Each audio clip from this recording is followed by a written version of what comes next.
goes forward, we can probably expect these risks or these fears to accelerate a little bit more as well.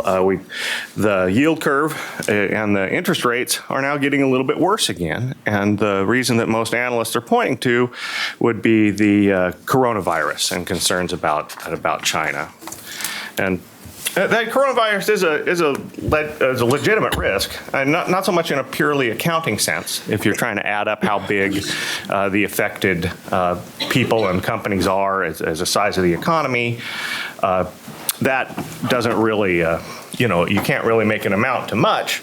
At least what we can measure. Where the numbers can be big tends to be in supply chains, within industries, which are very, very difficult for us to see. But it's not so much an accounting problem. The problem is that recessions are really a psychological phenomenon at heart. It's really this coordinated pessimism when everyone pulls back at once because of fears or uncertainty in terms of the outcome. And a lot of times, what's needed is a shock or a coordinating event to create this pessimism all at once. And that's what, as a forecaster, is most concerning about the coronavirus is insofar as it could serve as this shock or coordinating event.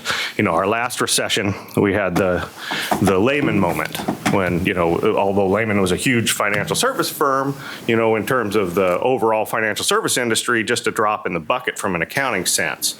But nevertheless, it certainly did help, to kickstart the last recession. That one, of course, was, financial contagion was what went on, following the Lehman moment. This one is, more of an actual epidemiological contagion, but nevertheless, has a lot in common insofar as the potential to be wide-ranging across, countries and regions of the globe, and of course the uncertainty. At that point, we didn't know where all this bad debt was, and we didn't know who was going to be next in terms of which financial service firms and which investors were going to be exposed.